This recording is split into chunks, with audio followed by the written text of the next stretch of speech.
Welcome friends, once again welcome you at MPS motivators. एक बार पुनः आप सभी का हार्दिक स्वागत है हमारे online platform, online channel MPS motivators पर। Friends, my self Mukesh Kumar Pandey. आज के सेशन में हम लेकर हाजिर हैं, it is the poetry section summary class, class 11th English paper Bihar board से। It is the last poem and the final poem, poem number 10, and its name is South Delhi Murder. Its speaker name is तबीस Khair. Friends, आज के session में class 11th English paper से अंतिम कविता, जिस कविता का नाम है साउथ दिल्ली मर्डर, एंड इस कविता को लिखने वाले हमारे अपने बिहार के ही एक विख्यात कवि हैं जिनका नाम है Tabis Khair. As you know, this is the summary class, and in summary class we will discuss about two things: summary in Hindi and summary in English. आज के क्लास में सारांश अंग्रेजी में देखेंगे एंड सारांश हिंदी में देखेंगे। कविता number 10 south Delhi murder, written by Tabish Khair. Friends, हमारे लास्ट सेशन में तबीस खैर के बारे में हमने डिटेल्स में बताया था। He was born in Bihar, in Gaya district, Bihar के गया जिला में तबीस खैर का जन्म हुआ था। He was completed his post graduation degree from Magadh university Gaya. Then after he went to abroad for obtaining of higher degree like PhD and MPhil. स्नातकोत्तर की पढ़ाई मगध यूनिवर्सिटी गया से करने के बाद पीएचडी एंड एमफिल की पढ़ाई के लिए ये दूसरे कंट्री में चले गए। And today he is alive and he is in service as a teacher, as a lecturer in the university of abroad. ये किसी दूसरे देश में, वहाँ की यूनिवर्सिटी में पदस्थापित हैं, वहाँ पर इंग्लिश के ये टीचर हैं, इंग्लिश के लेक्चरर हैं। Friends, the present poem south Delhi murder, it is a big poem. ये कविता काफ़ी लंबी है, बहुत ज़्यादा इसमें सेंटेंसेस लिखा हुआ है। एंड समरी पर चलेंगे, हिंदी में डिस्कस करेंगे, अंग्रेजी में डिस्कस करेंगे, लेकिन सबसे पहले चलते हैं south Delhi murder, written by Tabish Khair. कुछ लाइंस जो है रिसाइट करते हैं कविता का, क्या लिखे हुए हैं, किसके बारे में लिखे हुए हैं। For 3 days she took it for a spilled red ink or nail polish, then a escape of flies peeled to hint at the wounds shut behind the door. Her head buzzed as she called the police. Such a sweet boy, she later gasped to Mr. Guha, a little dense but smiling and so sweet to think he bottled up in himself the range of 26 steps. 26. You never can tell with these people, no, not ever. To which Mr. Guha sadly looked her gold earnings. The officer who turned off with 2 policemen also shook his head when told of the old couple who had lived in that flat with one serving boy and parents from guilt-stricken son in the US. Having broken the door and located the crime, he came out holding a large hanky to his nose, spat and asked, "Nepali boy? No, Bihari chokra." Some clues are no obvious, they don't have to be pinned. The incision of murder is always the outside choice. Someone on the edge of life, driven by ghostly scalpels. Sometimes in the morphia of night, when the roads of Delhi were white swatches of loneliness and smog. Sometimes 3 or more nights ago, when the occasion trucks backlights faded to wearing bandage of yellow. Sometimes in a gloom silence broken by yapping, a street dog so sweet Siam had crept to the locked from door and let his accomplices in a steel rod had been used, and knives the old man cupped in bed.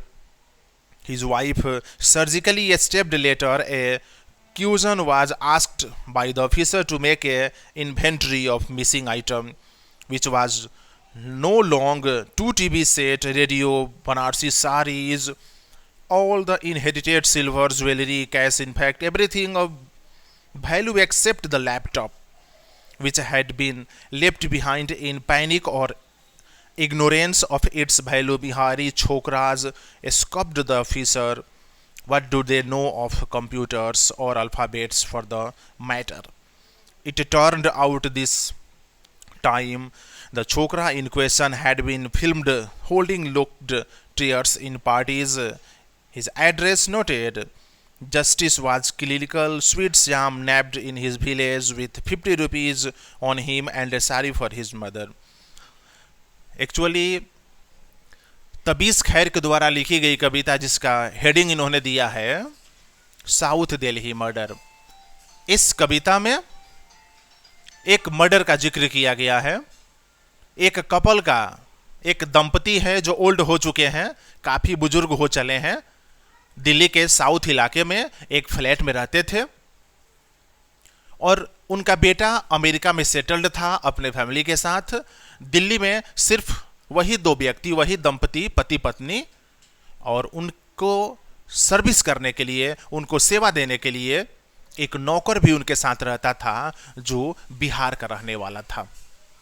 अचानक से एक दिन उन दोनों दंपति को, उन दोनों पति एंड पत्नी को चाकू मार करके, रॉड से मार करके उनको मर्डर कर दिया जाता है, उनकी मृत्यु कर दी जाती है। उनके अपने ही सर्वेंट जो बिहार का रहने वाला था, बिहारी छोकरा, 3 दिनों तक फ्लैट बंद रहा। फ्लैट से कोई बाहर आया नहीं। खून बहते बहते दरवाजे से बाहर तक बहने लगा। पड़ोस में रहने वाली मिस्टर गुहा एंड और भी जो फैमिली मेंबर्स थे जो अलग अलग फ्लैटों में रहते थे, उन सब ने जब देखा ब्लड बह रहा है, मक्खियों का झुंड उस पर भिन भिना रहा है, पुलिस को कॉल किया गया। पुलिस आती है एंड इन्वेस्टिगेशन शुरू किया जाता है, इंक्वायरी शुरू होती है। फ्लैट के अंदर देखा जाता है तो जो महिला है उनको 26 बार चाकू से गोदा गया है, 26 स्टेप्स, एंड जो उस महिला के हस्बैंड है उनको रॉड से उनके माथा पर हिट किया गया है। यह 2 तरीका से मर्डर किया गया था उस दंपति को, दोनों को।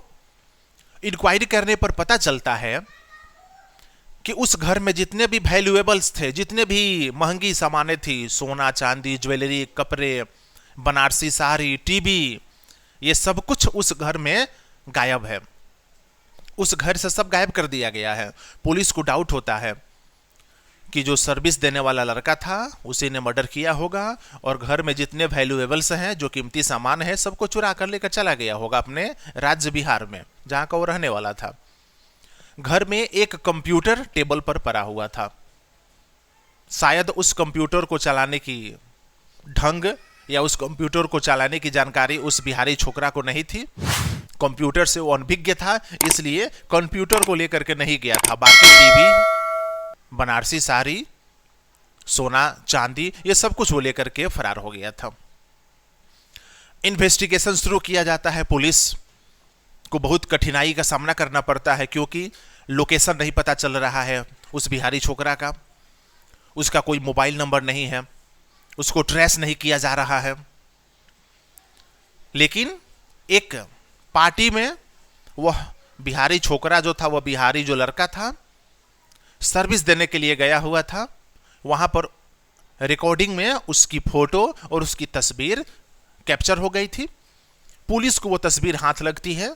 पुलिस उस फोटोज, उस तस्वीर, उस फिल्म को देखती है और उसी के आधार पर उस लड़के को पकड़ने का प्लान बनाती है, उसके गांव पहुंच करके, और उस लड़के को पकड़ती है। जब वो अरेस्ट होता है तो उसके हाथ में मात्र 50 रुपया है और एक साड़ी है जो अपने मां के लिए खरीदा था। बाकी के जो वैल्यूएबल्स कहां गए इसका कोई अता पता नहीं। So friends, south Delhi murder नाम दिया गया है दिल्ली के वो साउथ इलाका, नॉर्थ ईस्ट साउथ। तो साउथ दिल्ली मर्डर यानी साउथ इलाका में, दिल्ली के साउथ इलाका में ये मर्डर किया गया था एक कपल का, जो ओल्ड एज्ड कपल थे। उनके बेटा अमेरिका में रहते थे और एक सर्वेंट उनके सर्विस के लिए रखा गया था। उनके फ्लैट में उनके साथ ही रहता था। अपने सर्वेंट के द्वारा ही अपने मालिक की हत्या कर दी जाती है, पति पत्नी को मार दिया जाता है एंड वह वहाँ से फरार हो जाता है, अपने स्टेट अपने गांव भाग आता है। पुलिस की इंक्वायरी होती है, पुलिस उसको पकड़ती है। तो साउथ दिल्ली मर्डर का जो हिंदी का सारांश है यही है, तबीस खैर के द्वारा। इसमें कुछ ऐसी बातों का जिक्र किया गया है जिससे पता चलता है कि हमारे बिहार के जो लोग हैं, जो पढ़े लिखे हैं, जिनको अपनी प्रतिष्ठा प्यारी है, जो अपने प्रोफेशनल में बिल्कुल एक्टिव है, वो अच्छे ढंग से काम करते हैं, अपनी प्रतिष्ठा को बरकरार रखते हैं। लेकिन जो अनपढ़ गंवार लोग हैं, जिनको अपनी प्रतिष्ठा भी प्यारी नहीं है, अपने परिवार का प्रतिष्ठा प्यारी नहीं है, वो इस प्रकार के इलीगल वर्क्स में एंट्री कर जाते हैं और इस प्रकार के क्राइम्स करते हैं, अपने परिवार और अपने स्टेट का नाम बदनाम करते हैं। सो फ्रेंड्स, चलते हैं the summary in English. South Delhi murder was written by Tabish Khair. Tabish खैर was born in Gaya in Bihar. He completed his post-graduation from Magad University, Gaya, Bihar. Then after he went to abroad for obtaining of higher degree just like PhD and MPhil. He became a great author, poet of English literature. Today he is alive and he is giving his service in a broad country in the university on the post of lecturer or assistant professor. The present poem South Delhi Murder, he has described about a couple who was living in a flat in South Delhi location of Delhi, and there was a servant who used to give his service to old couple. One day that servant killed his owners, the old woman as well as the old man, with the help of a knife and an iron rod. And he picked up the valuables from the houses and he flew away from Delhi and he reached to his village in Bihar. After 3 days, the police was called by the help of neighbors. Police came, started his investigation, and in the time of investigation, during the investigation, it was cleared that the murder was conducted by a Nepali Bua or a Bihari Chokra. Police suspected that it was done by a Bihari Chokra because after committing the suicide, after killing both, the valuables just like Banarsi sari, TVs, jewelry of silver, gold, all were missing from the house, but there was a computer on the table. Perhaps the criminal, the Bihari Chokra, didn't know how to use the laptop and he didn't pick up with him others valuables. He chose and he ran away from there and he reached to his village. Investigation started and after some days it was confirmed that this heinous crime was done by the Bihari Chokra and he was nabbed by police from his native village. At the time of arresting, he had only 50 rupees and a sari for his mother. So friends, according to Tabiz Khair, criminal committed crime, but after he was nabbed by police. So this is a very beautiful and interesting story. This poem tells us, it spreads the awareness among us. We should go to the legal works. We should go to the path of legal works. We should not adopt any types of illegal works and we should not do any illegal works in our society, just like crimes, dacoities and extortion money. We should take the path of honesty and we must do hard work for our progress. We should not steal and we should not take others valuable things. So friends, आज के session में south Delhi murder का सारांश हिंदी में and अंग्रेजी में 1 by 1. It was the last poem of the poetry section, class 11th English paper, Bihar board. आज की कविता अंतिम कविता है. इसके पहले 1 से लेके 9 तक, फ्रॉम पोएम 1 to 9, सबका मैंने introduction class and summary class 1 by 1 आप सभी के सामने रखा एमपीएस मोटिवेटर्स के माध्यम से। And today it is the summary class. आशा करते हैं आप सभी क्लास 11th के स्टूडेंट्स जो अपनी तैयारी कर रहे हैं घर बैठे, आज का वीडियो आप सभी के लिए बेहद ही खास होगा, बहुत अच्छा लगेगा, ऐसी मेरी उम्मीद है। आप हमारे चैनल एमपीएस मोटिवेटर्स को सब्सक्राइब करें, वीडियोज लाइक करें, ग्रुप्स में शेयर करें, पॉजिटिव कमेंट्स करें। मिलते हैं नेक्स्ट क्लास में, नेक्स्ट सेशन में। After completion of summary of poetry section, poetry section को समाप्त होने के बाद आगे बढ़ेंगे, प्रोज सेक्शन पर चलेंगे एंड प्रोज सेक्शन में 1 by 1 देखेंगे सारांश of each and every prose section से। देखते रहिए MPS motivators. Till then thank you very much.